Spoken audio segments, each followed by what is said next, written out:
নমস্কার বন্ধুরা, আজকে আমি তোমাদের সঙ্গে একটু আলোচনা করব। এগুলো আমার বোগেনভিলিয়া গাছ।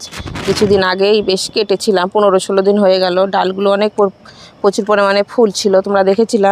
ফুলগুলো কেটে দিয়েছিলাম, দিয়ে এখন আবার তার মধ্যেই এই যে কিছু কিছু গাছে কচি ডগা বেরিয়েছে। কচি ডগার সঙ্গেই প্রচুর পরিমাণে ফুল আছে। তো এই ফুলগুলো সব গাছেই ফুলটা আমার কম বেশি বেরিয়ে গেছে। যেমন এই সকল গাছে এই যে এই ধরনের গাছে ফুলগুলো বেরিয়ে গেছে। তার মধ্যে আবার এই যে এই গাছটা যেমন বেরায় নাই, এই গাছটায় তোমরা দেখলেই বুঝতে পারছো এই গাছটায় ফুলটা বেরায় নাই।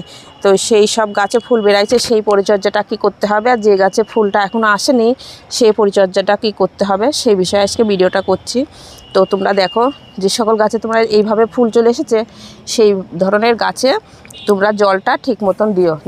জলটা মানে কেমন, সে যে কোনো গাছে দেখবাতে জল, অতিরিক্ত জল যদি তোমরা সে একবারে সবসময়তে ভিজিয়ে রাখো স্যাঁতস্যাঁতে একবারে কাদা কাদা, তাহলে কি হবে, যে ফুলগুলো আমাদের আসছে এই ফুলগুলো কিন্তু ঝরে যাবে। বেশি অতিরিক্ত জলও সহ্য করতে পারে না। আবার যদি টবের মাটি একেবারে শুকিয়ে যায় তাহলে এই ফুলগুলো ঝরে যাবে। তো জলটা তোমরা দেখো, হয়তো একদিনে জল দিলা, এখন এই জল এর আগে বা যখন তোমরা জল দিচ্ছিলা টবের মাটির ডালপালা ছিল না, পাতা ছিল না, সেই সময় কিন্তু তোমরা একদিন জল দিলে কিন্তু আমাদের 3-4 দিন জল দিতে হতো না। কিন্তু এই সময় এখন ফুল বেরাচ্ছে, ফুলের সঙ্গে পাতা বেরাচ্ছে, এই সময় জলটা লাগবে। তো তোমরা একদিন হয়তো সকালের দিকে জল দিলা, তারপরে আবার যখন যে জলটা আবার দিবা দেখছো যে টবের মাটি একটু শুকিয়ে গেছে, আঙুল দিয়ে বেশি খুঁড়তে যেও না, আঙুল দিয়ে একটুখানি খুঁড়ে দেখো যে একটু মাটিটা একটু স্যাঁতস্যাঁতে ভাব আছে, একটু ময়েশ্চার ভাব আছে, তাহলে তোমরা আর জল দিও না, তারপরের দিন জল দিও। এইভাবে করেই যারা তো বাগান করে তারা ঠিক জানবে, কিন্তু তোমরা যদি নতুন বাগানি হও সেটা বুঝতে পারবে না। তো তখন তারা কী করো, মাটিটা একটু চেক করে জল দিও এই অবস্থাতে। আর এই সময় এখন যখন ফুলগুলো আসছে, পাতাগুলো আসছে, এই সময় কিন্তু পাতাটাও বড় হয়ে যাবে। তারপরে পাতাটা বড় হয়ে যখন ফুলের পাপড়িগুলো একটু বড় বড় হয়ে যাবে, তাহলে তোমরা কি করতে পারো, ফুলটা রেখে ওই বড় বড় পাতা আবার দুটো একটা কেটে দিও। কেটে দিলে কি হবে, পাতাটা এই ছোট পাতাগুলো থাকবে, আর বড় পাতাগুলো কেটে দিলে কি হবে, এই ছোট পাতাগুলো কিন্তু তোমাদের ফুলেতেই আড়াল পড়ে যাবে, ঢাকা পড়ে যাবে। দুটো একটা পাতা যা থাকবে ফুলেতেই ঢাকা পড়ে যাবে, ফুলের পাপড়িগুলো তখন বড় বড় হয়ে গাছ ভর্তি ফুল থাকবে। তো সেটা তোমরা করলা, ফুল অবস্থাতে সেই পরিচর্যাটা করলাই। আর এই অবস্থাতে তোমরা যদি একটু লাল পটাশ একটু জলে গুলিয়ে একটু দিয়ে দিতে পারো, আর যে কোনো একটা অনুখাদ্য এই অবস্থাতে তোমরা স্প্রে করে দিতে পারো। এর থেকে যদি ফুলটা দেখো যে একটু বড় হয়ে গেছে পাপড়িগুলো, তারপরে কিন্তু তোমরা যে কোনো অনুখাদ্য মাইক্রোনিউট্রেন যেটা বলে, যে কোনো একটা দিতে পারো। দিলে এর থেকে যখন বড় হয়ে যাবে তারপরে কিন্তু আর দিও না। দিলে কি হবে, ওই মাইক্রোনিউট্রেন একটা যে কোনো অনুখাদ্য দিলে তখন ফুলের গায়ে দাগ লাগতে পারে। তবে এই সময়তেই দিতে পারো, স্প্রে করে দিতে পারো। স্প্রেও যদি না করতে চাও তাহলে তোমরা টবের মাটিতেও দিয়ে দিতে পারো। তাহলে কি হবে, তোমাদের যে কালারটা থাকবে সঠিক সেই কালারটাই হবে, কালারটা নষ্ট হবে না। অনেক সময় দেখা যায় যে আসল কালারটা সেটা না হয়ে কালারটা একটু ফ্যাকাশে হয়ে যায়, তো সেটা হবে না।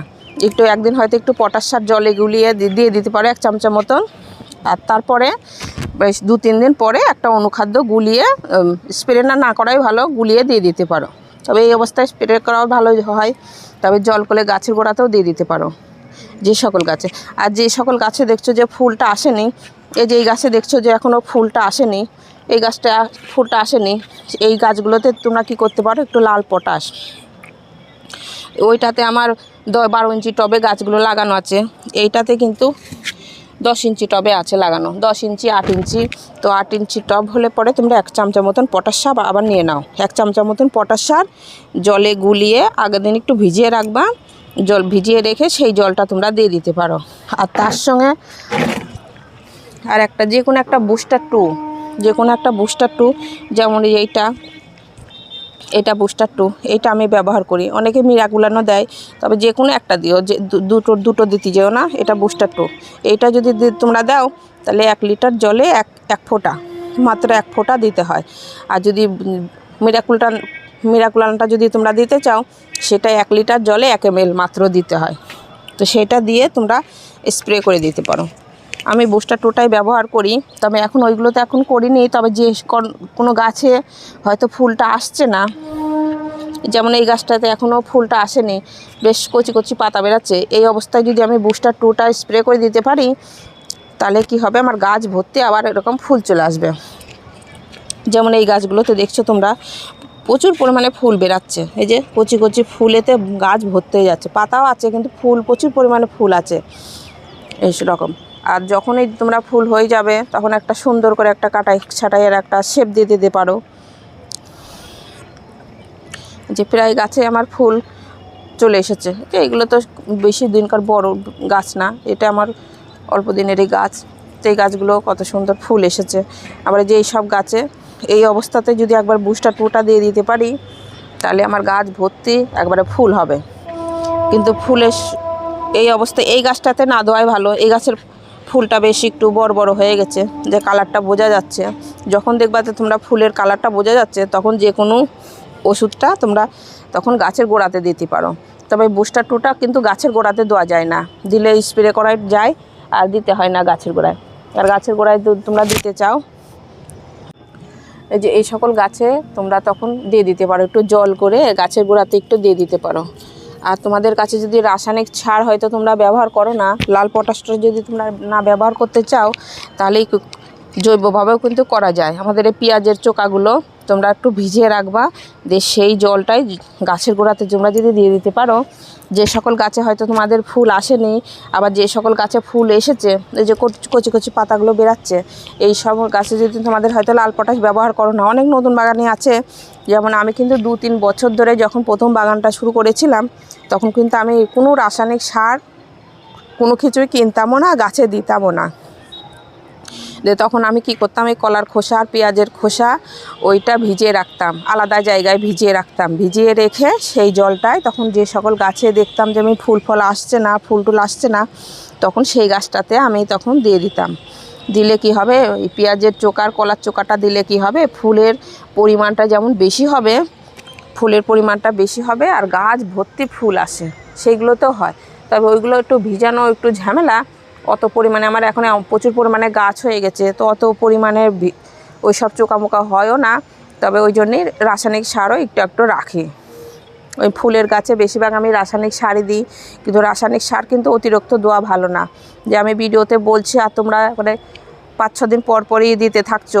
রাসায়নিক সার তোমরা যখনই দিতে চাও তখনও বেশ 1-2-1.5 মাস পর পর একটু করে দিতে পারো। কিন্তু আমাদের যে কোনো জৈব সারেই কিন্তু আমাদের গাছ খুব ভালো হয়।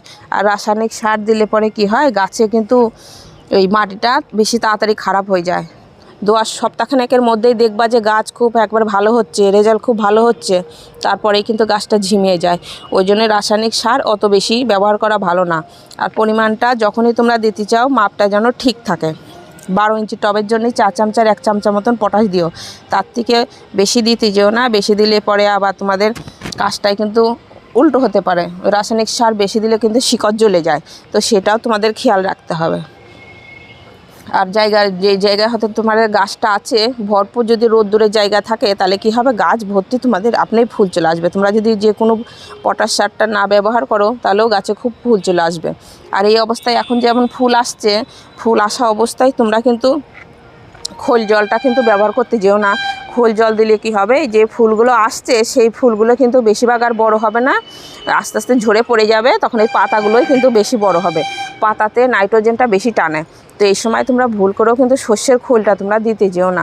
এই যে তোমরা দেখলেই বুঝতে পারছো গাছ ভর্তি এখন ফুলও বেরাচ্ছে, পাতাও বেরাচ্ছে।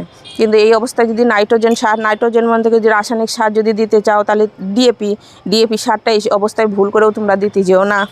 ডিএপি সার দিতে যেও না। তারপরে গোবর সারটা তো দিবাই না, গোবর সার ভার্মি কম্পোস্ট এগুলো পুরোই বন্ধ, খোল পুরোই বন্ধ। যারা নতুন বাগানি আমি তাদেরকে বলছি, আর যারা হয়তো পুরনো বাগানি তারা তো জানবাই, তারা হয়তো ভাবতে পারো যে এগুলো তো কেনা জানে, কিন্তু এখনও নতুন নতুন অনেক বাগানি আছে, শুরু করছে গাছ, তারা তো ঠিক জানবে না। যখন দেখবে যে আমার গাছে ফুল আসছে, কচি কচি পাতা বেরাচ্ছে, সেই অবস্থায় যে কোনো একটা সার তারা দিয়ে দিতে পারে। তার মানে এই কাজগুলো কিন্তু আমিও আগে করতাম। যে কোনো ফলের গাছে, ফুল গাছে যখন থেকে পরিচর্যার যত্ন খুব কম করতাম, যখন থেকে দেখতাম যে হ্যাঁ ফুল বেরাচ্ছে কিংবা ফল আসছে, সেই অবস্থাতে যে কোনো খাবার থাকতো অতিরিক্ত দিতে থাকতাম। কিন্তু ফলটা কী হতো, উল্টো হতো। যেগুলো হয়তো থাকতো ঝরে যেত, পাতায় গাছটা ভরে যেত। তো তার জন্যই বলছি নতুন বাগানি তোমরা খাবারগুলো দাও, সেটা দেখে শুনে খাবারগুলো ঠিকঠাকভাবে দিও। এই অবস্থাতে কোনো সেরকম পরিচর্যাটা করতে হয় না, কিন্তু রোদ্দুরে একটু ঠিক মতন রেখো আর জলের খেয়ালটা রেখো। জলও একবারে অতিরিক্ত জল দিতে যেও না, আবার একটু কমও যেন জলটা না হয়।